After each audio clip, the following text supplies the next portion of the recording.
All right, so you're looking to pick up a cool weekend car. You're a young guy, maybe looking to get into a 1 Series, you know, maybe a F87 M2.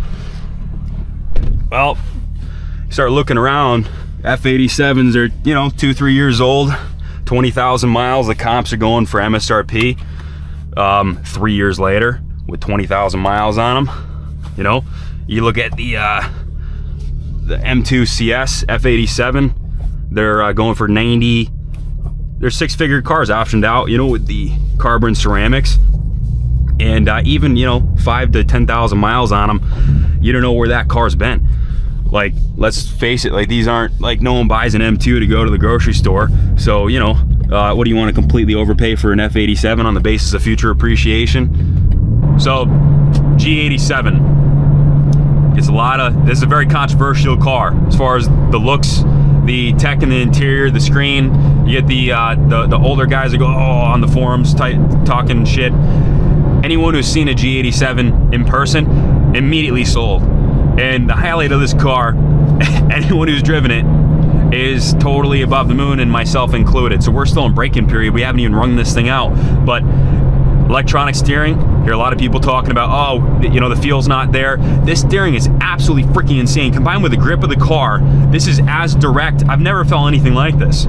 It's like you just think about pitching the car into the corner, it's there. This front end is so freaking sharp. You hear guys talking about, oh, the manual transmission's rubbery, it doesn't feel... Those guys are full of shit. Driving this car, the brakes, you just breathe on the brakes in sport, just, oh my goodness. Unbelievable.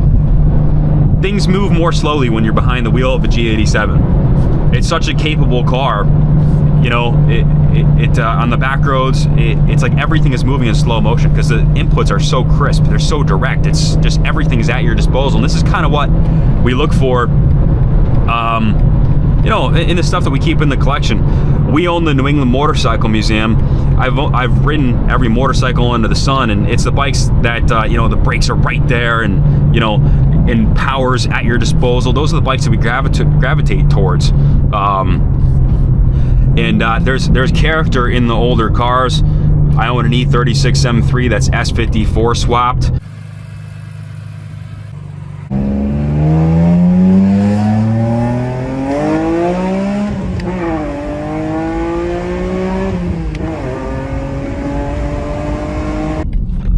You can't replace that car, but put that against the modern M2 on the track. I mean, that's like the 110 versus, like, we're riding the factory edition 450. That's the difference, really.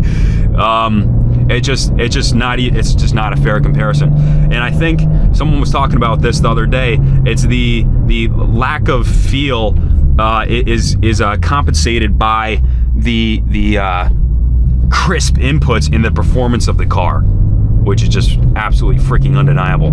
So I can't wait to take this thing on the track and try it out. But I find myself wanting to spend more time in the seat here. Carbon buckets are super comfortable, and you know, for the money, this car is a 76K sticker, fully optioned out. Actually, for the 2024, it's 77 and change. For the money, when you look at the market, this is a lot of car for the money. I think in the last few months, watching all the content on these cars and the aftermarket that's sprouting up, I think a lot of people that can't afford it are talking shit about the G87 to protect the residuals of their F87 or their previous gen car.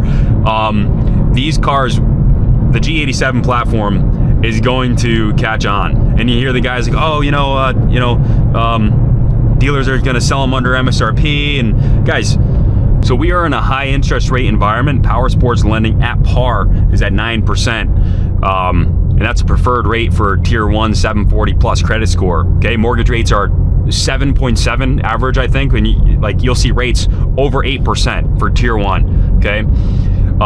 So yeah, you see in-house financing through BMW Financial at 6, but people are lining up to buy G87s in a high interest rate environment. Money's tighter. The Fed's been tightening all year, okay? And we have a very fragile economy. We're definitely not building back better, if you know what I mean.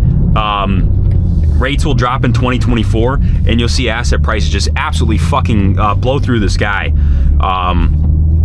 And you'll see what happened with the F87s. In a low interest rate environment, you see 2-year-old cars, 20,000 miles on them, and they're you know, selling for over MSRP. I didn't get it, and that's why we placed an order for one of these, because I don't want someone else's sloppy seconds, you know, and pay more than what they did. That doesn't seem like a great deal to me. So, anyways. You'll see the same thing when rates drop. G87 market's gonna be absolutely propped up. Carbon package cars, I mean, you had to wait a year to get one of these, you know, and you don't see them kicking around. You know, dealerships are getting allocation on the floor, and yeah, I mean, shoot, guys are itching to get on this platform. They're gonna, you know, pick up a model with comfort seats, but I think that this is the preferred spec. It's also $10,000 more. You see a lot of guys that uncheck that box when they go to order, especially when their dealer told them it's going to be another 3 months if you order carbon pack, because shortages and what have you. But yeah, man. So G87 all the way. This is as capable, more capable than the F87CS, and it's less money right now. Is it a good decision? Time will tell. But we're gonna have a lot of fun. We're gonna put out some YouTube content that hopefully will catch on. And guys, there's a shortage of videos on the G87 platform. I mean, a lot of people are still waiting to get their cars. Like when it came out in 2023, you know, a lot of guys were unsure, so they waited to place their orders. And by the time I saw a lot of guys placing orders over this past summer in 2023, you know, June, July, they're not gonna see their shit until next year around the same time. So, you know, it is what it is.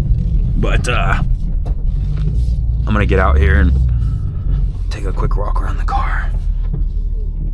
So, and now that more content is coming out on these things, a lot of guys are like, holy fuck, we were absolutely wrong about G87.